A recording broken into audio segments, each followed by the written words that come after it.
Hello and welcome to In the Field, the podcast by sports journalism students at USW on employability in sports media, helping people find out everything they need to know heading into the industry. Today I'm joined by Daily Mail rugby reporter Alex Bywater about his unique journey into sports journalism and all the lessons and tips and tricks he's picked up along the way.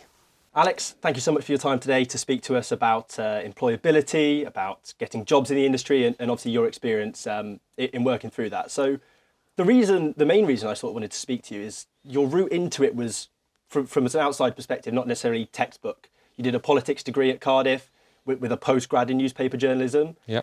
When was the decision made or how was the decision made that maybe sports journalism and writing in newspapers and things like that is what you wanted to go for?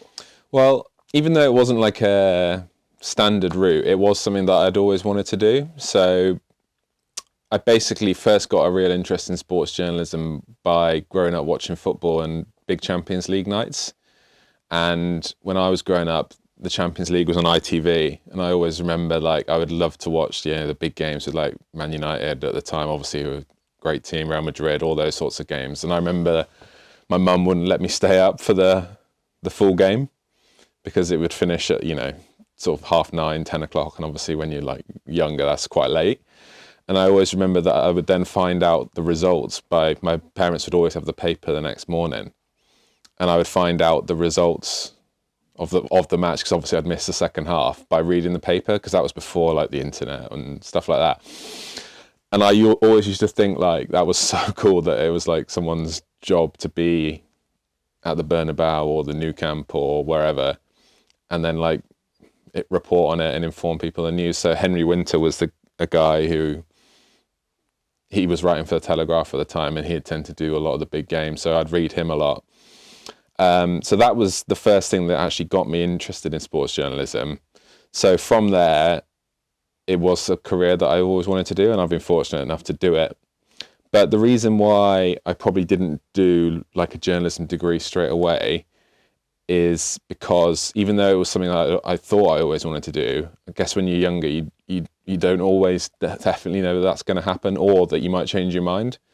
So the reason I did a politics degree was, I guess, well, one, I was interested in it, I did it at school, and two, I knew that I could go on and do journalism from that, but also if I decided that I didn't want to, or that sort of love or passion or interest changed, then I could probably go and do something else. But fortunately, when I carried on doing university through that, I did student newspaper and work experience stuff on the side, and then I was I still do want to do it, which is why I did the postgrad in Cardiff in journalism, and then kind of went from there. So that's a bit of background as to why I chose that.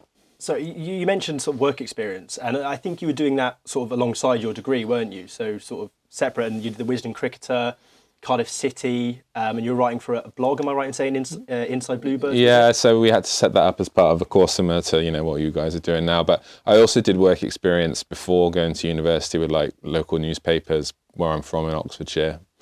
So I guess it's kind of always been the goal, and I've always been working towards it, but I also wanted to make sure that I did have a backup, basically, yeah.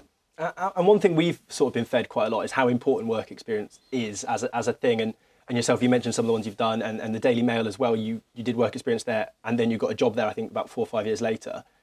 Is that your kind of experience, that it's the work experience you get early on that really helps you going forward, more so than maybe learning or something like that? Well, I think definitely what you learn on the course is very good, but ultimately there's no better learning than being out and seeing what the job entails. I did lots of work experience before I did my master's course, and I remember thinking, I sort of got a rough idea of what it's like, but then my writing was torn to bits when I started doing the course that I did. So I think it's vital that you do both. All young journalists, I think, have to get out in the field and try and see what it's like in press conferences, speak to other journalists that are doing it as a profession, and just get an insight, really. I think, you can't get anything better than that. And insight, you worked as a comms officer, didn't you, for the WRU? For me, I find that interesting because you sort of get the other side of the view from a journalist. You're almost working on the other side. And I've seen other people like Bryn Law, he does media training for managers, and he almost gets an extra view in because he's seeing both sides of the tale. Is that something you found sort of working as a comms officer, you almost had a look at journalists rather than being a part of the pack? Yeah, to a degree, but the job that I did in that role it wasn't so much comms management. A lot of it was writing. So I covered like the Welsh Premiership, all the way through to like Wales under-20s and the Six Nations. But the reason I did that was because when I graduated, I was fortunate enough to get offered 2 jobs. One was that job, which was it's like an internship type thing with the WRU. It was a 12-month contract. And the other one was a full-time contract, but as a news reporter on my local paper back at home, which was called the Banbury Guardian in Oxfordshire. Anyway, but because I knew I wanted to do sport, I was like, oh, I wonder which one's the better choice for me here. And I basically decided that I would go for the comms route, even though it wasn't like specific journalism. I knew that I would be in around, a sporting environment and meet other journalists and other people in the media. So I went down that route, and also because like news reporting, I've done a lot of, but it didn't float my boat as much as doing sport. So I went down that route, and I thought, well, I don't know what's going to happen. There's no guarantee that I'll get like a journalism job, but it kind of panned out the way I thought it would, in that I got to meet lots of different people in Welsh rugby. So I've kind of gone down that route ever since, really. Have you found that as a sort of a little bit of a snowball effect? Because obviously you mentioned football, and there's other sports you're interested in, but rugby has been predominantly sort of what you've covered. Is that by design or by chance or just by opportunity? Yeah, a bit of snowballing, like you say. So I'd probably never have thought that I would do. I loved rugby growing up, but cricket and football were my 2 big passions. I'd probably said those 2 sort of equal first, with rugby maybe 3rd or 4th. But obviously working in Wales and being educated in Wales where rugby's so big, there were more opportunities within that. I have covered, loads of other sports professionally and as a journalist, but it's kind of gone just from that first job being in rugby. It's kind of gone from there, where I guess the more time you're in it, the more it just sort of carries on. And then like, don't want to put a number on it really, but all these years later, I'm still doing it. So yeah. Is there sort of an element of chance to that, do you think then, or a chance to your journey where there's so many opportunities out there, and obviously now in Wales football is growing at a greater rate than perhaps, obviously not that long ago you graduated, but it has come a long way. Is there a chance of kind of moments that when you come through, different things are going on, and that almost shapes where you go more so than your own choices? I think it's a bit of both, definitely. Everyone has their sort of preferences. Like you like your boxing, don't you? Yeah. So you might go down that route because you're interested in it, but you also might not be as interested in boxing, but you get offered a job in boxing. So it's a little bit of both. I think you've got to take your chances, really. Like, there wasn't another job going in football in Wales at the time, so I kind of had to not had to take, but because I had the other option, but it was the job that was the best opportunity for me at the time. So, and also, like, if you get offered a job in boxing, it doesn't mean that you can't do football or whatever further down the line. And also, I think, it probably benefited me actually, because my knowledge of rugby was good, but probably wasn't as good as my football and cricket knowledge. Whereas now I've probably got much better knowledge in rugby than football and cricket. So it's weird how it changes. Yeah, that is interesting, because obviously as students, ourselves and some of the listeners I'm sure as well, you almost put yourself into a box when you start. You sort of think, oh, I'm a football fan, that's what I do. And do you think when you were, or do you know, when you were 17, 18, that rugby was not going to be the route you saw? And maybe is there not a regret, that's the wrong word, but a sort of what could have been if maybe you made other choices? No, I don't have any regrets. And I don't think like you should. I think it's tempting to put yourself in a box and say, well, I only do boxing. But you can't afford to do that as a young journalist coming through, because it's such a competitive industry that if you get offered a job in cricket, I don't know, just, you've got to try and take that opportunity. And I remember thinking, especially there were so many people that I've met through sort of my students, I just want to do football journalism. It's like, well, okay, but hundreds of thousands of people want to do that. Whereas, maybe there would be more opportunities in boxing or cricket or rugby or, I don't know, other maybe sort of more minority sports. So I think as you're sort of progressing through student media and going into your first jobs, I think it's really important that you try and do as much as you can, even if it's completely outside of your comfort zone. Like, I've covered things where I was like, blimey, I don't really know what I'm doing here or whatever. But that's how you learn, for example. Like, I remember when I was with the news agency before the job I do now, I was asked to cover an Anthony Joshua fight, which you would have loved. But at the time, like, I'll be honest, like, I don't know.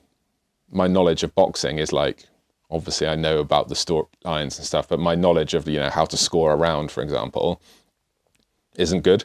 So I was like, blimey, like, if I'm asked to sort of analyse the point scoring of this Joshua fight against Takam, was it? Takam, I was like, God, I'm going to be in trouble here. But that's how you learn, because I was speaking to other journalists there, and they gave me a bit of help and all that sort of thing. So the biggest growth you get, I think, is being outside your comfort zone. So, and then getting outside the box. So don't stick to it, basically, is what I would say. Yeah, I mean, that's really great advice, and obviously you've kind of read lots of great advice throughout. But what I also wanted to take away from this is perhaps what are the great things about having a job in sports media? Because people will be listening that maybe are thinking, I might want to do this, I might not want to. You've been fortunate enough to cover some huge events, obviously countless Six Nations, 2 Rugby World Cups, I believe, or maybe even more. 3 now, yeah. 3, is it? The Ashes you've done as well. Those sorts of events, how special are those? And I asked you when we were heading up the stairs whether or not they get old, and you sort of said, no, the buzz is still there. Yeah. Those have got to be special, right? Yeah, I mean, that's why you do it, really, isn't it? Like, when you start off, you're obviously not doing World Cups or Lions Tours, but that's sort of the aim. And yeah, this is an incredibly fortunate position to be in. Like, it's one where, like, especially like during the Six Nations, all your mates are texting you being like, oh, you're so fortunate, can I come and carry your bag and all this sort of stuff. What's the lineup, that sort of thing? Yeah, well, they want to know everything, don't they? But it's an incredibly fortunate job to have. It's because it's something that I've always wanted to do. I've kind of been in a fortunate position where obviously it feels like work because it's, hard, there's lots of demands on you and it's tiring or whatever, but doesn't really feel like a real job to me, really. If I was doing another job, I'd probably be spending all my money going to Six Nations matches. And yeah, I'm working them, but obviously I get to go for free. So I'm fortunate in that it doesn't feel like a job to me. That's something my mum said to me very young. She was like, oh, try and do something that you're passionate in and that doesn't feel like work. So I've never ever been like, watching the clock, being like, oh, is it 5 o'clock on Friday yet? So I think that's quite a fortunate position to be in, really. And is there any sort of bucket list ones you haven't ticked off yet? Or maybe something that you really think, oh, that's a bit of me, that? Well, that's a good question. In rugby or just any sport? Just any sport, anything. I would love to do an away Ashes in Australia. Not even as a journalist. Just generally? Just either as a journalist or as a fan, yeah. Because, yeah, cricket's my thing. And I've covered, like, when the Ashes was here in Cardiff, I covered some games there. And I've covered cricket. But, yeah, an Ashes tour in Australia, I think. Obviously, there's one coming up soon. So that would be a bucket list thing for me. Fair enough. And to sort of wrap this up a little bit, we've still got a few minutes left. But I thought maybe some sort of quicker questions. Your younger self, if you can think back, what's something you know now that if you could say to him just one little nugget of information to leave him with, what would that be? If you have one, or if maybe you feel that you're happy with where you've got to and you wouldn't want to alter it at all? It's a difficult question. I don't know. I'd probably say like something like just be aware of how demanding it can be at the top. Was it harder than you thought then, perhaps? Yeah, it can be working for a national because as I'm now contracted to the Daily Mail, like the demands are quite high. Like you get calls at like first thing in the morning and you get calls at 8, 9, 10 o'clock at night. You're obviously working weekends. So I knew all that was part of it, but now I've kind of reached working for a national level. yeah, I'd say that the demands are quite high, and obviously the industry's changing so much now in terms of, print, and now there's online, there's subscription services like, we have Mail Plus, the Times and stuff have paywalls where there's so many different demands now that I probably wasn't aware of at the time. But then I've kind of been, the time that I've sort of gone from being interested in journalism was growing up to, there's obviously been so many changes, like with the advent of the internet and everything like that. So lots has changed, but I'd probably just say buckle up basically. Fair enough. You mentioned those changes, and that was interesting. My kind of next question was how it's changed, and whether you welcome such changes. I was speaking to Harry, another person on the course, and he said you still use a dictaphone for your press conferences. Is that sort of a little nugget of the past that you kind of want to hold on to, because now it's AI apps on your phone that email you a transcript and all this sort of thing? The honest truth is that my voice recorder on my phone's knackered. Ah, right. Fair So enough. that's the actual truth behind the reason I use that, pretty much. For some reason, it malfunctions. Anyway, I haven't just got around to getting that fixed. But I've also had instances where I've been using it on my phone and then the recording hasn't worked. And then you're like, oh, you're in a spot of bother then. Yeah. So I find that that's a little bit more reliable, because I have had a situation where I've interviewed someone with my mobile phone recorder, went to finish it, and then being like, oh my God, it's malfunctioned. And then you're like, oh God, it didn't record. Yeah. So that's why I use that. I forgot what the question was now.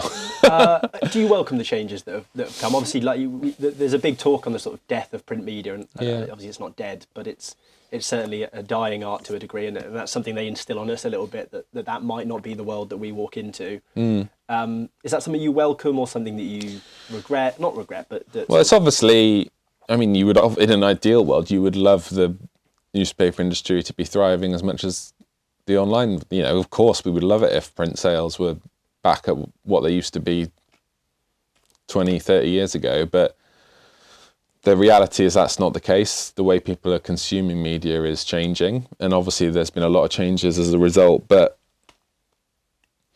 there's probably a little bit of me that would like the newspaper industry to be thriving better. But the flip side of that is the opportunity that online and stuff creates, and that actually your stuff is probably getting read by a lot more people. We now, where I work now, we've in the last year or so, they've launched what's Mail Plus, which is basically like a paid for section of the website. And I think I'm not sure what the latest figures are exactly, but we've basically grown from no subscribers to 250,000 in a year, which is quite a lot. Yeah. And so that's a whole new section of sort of people that are paying for our content. That obviously that's across the whole Mail, so rugby, football, news, politics, whatever. But that's a whole new section of people that probably weren't consuming it before. So for every sort of maybe negative, there's a positive and an area of growth. So I prefer to look at it like that, really. But clearly that changes the demands on you, because as a rugby journalist, 20 years ago, you might write one story a day for the newspaper and that was job done. Whereas now you're doing website articles, paid for subscription articles, newspaper articles. You might do video or podcast or whatever. So, and also you might write a story 3 different times over for different outlets. Like when Warren Gatland departed during the Six Nations, there was the breaking news story for online, then the updated one post the press conference, then an analysis piece for the paper. So what you might have done once 10 or 15 years ago, you do 3 times over now. But that's what I mean when the demands now are a lot more. But that's exciting, because ultimately you want as many people to engage and read with your stuff as possible. And if more people are doing that, then that's good, isn't it, really? It's better to be glass half full, I think. I try to be anyway. Yeah, I think you've got to be, because you're not going to change it, are you? So you might as well embrace it. If I could change the sort of how people consume their media, and I'd be very rich and wouldn't be doing this job. So yeah, I suppose. The last one is an interesting one. I think tell me Julie, our lecturers, they always say that sort of you're always learning, and I imagine that's still the same for yourself. Still now, you're still learning things. What are some things you've learnt or maybe changed recently in how you work or how you see the industry that maybe you didn't know a year ago or so that maybe someone could learn a little bit younger and help them going forward? Probably the biggest thing would be around the introduction that I mentioned around stuff like the subscription model that we've got, so paid for content, which is the way the industry is going now. So the reason that's happening is because less people are buying newspapers, which is obviously a paid for product. Now, less copy is being given away for free online. Obviously that still exists, but more of that is now being paid for. And that's just not across the Daily Mail, across lots of websites. So probably the thing that I've learned recently is to have a point of difference to your writing, to basically allow for someone to be interested enough to pay for it to read it, basically. So what's interesting in terms of the way the industry's changed is, like, obviously now, you know, for the Six Nations just finished, we've had press conferences regularly with Wales and stuff, but what the editors are looking for from me now is not necessarily something that everyone else has got. So to try and have a point of difference to it. So that's probably the thing that I've learned the most recently. You know, you can't just rely on going along to a press conference and churning out what someone said and then job's good, because ultimately everyone else has got that because it's shared access. So just trying to think of like an example recently. So like during the Six Nations, Ellis Mee did a press conference after he made his debut against was it Ireland? Anyway, and he was talking about his journey from Nottingham and blah, blah, blah. And it was, you know, he was a shy speaker, and it was a decent story to tell. But I was thinking to myself, how do we make this a bit different? Because every other journalist in the room's got what he said. So I basically got on the phone to the Scarlets and spoke to like Dwayne Peel and some people down there about how they signed him. And that just wasn't a massive thing, but it just gave what I was writing around that story a point of difference that maybe someone else didn't have. So that's probably the one thing that I've learned in the last year or so, yeah. Which is good, because you can get a little bit lazy in sport. You know, we're really incredibly fortunate in that you get all this access. You know, if you go to a press conference in the week, you speak to a manager and a player, they lay it on for you. And you can get a bit sort of stuck in your ways and think, well, I'll just report what he says. But like I said, everyone else in the room's got that. So what's your point of difference? And that's something that I try and do quite a lot now. Wow, that's brilliant. Thank you so much for obviously the whole story, everything you've got to say. Quickly, I'll give you the opportunity, if they haven't sort of worked it out throughout the episode, to let everyone know who's listening or watching where they can find your content or where they can find you for all your different things you do. Okay, so I'm a Daily Mail rugby journalist, so the rugby section of that website.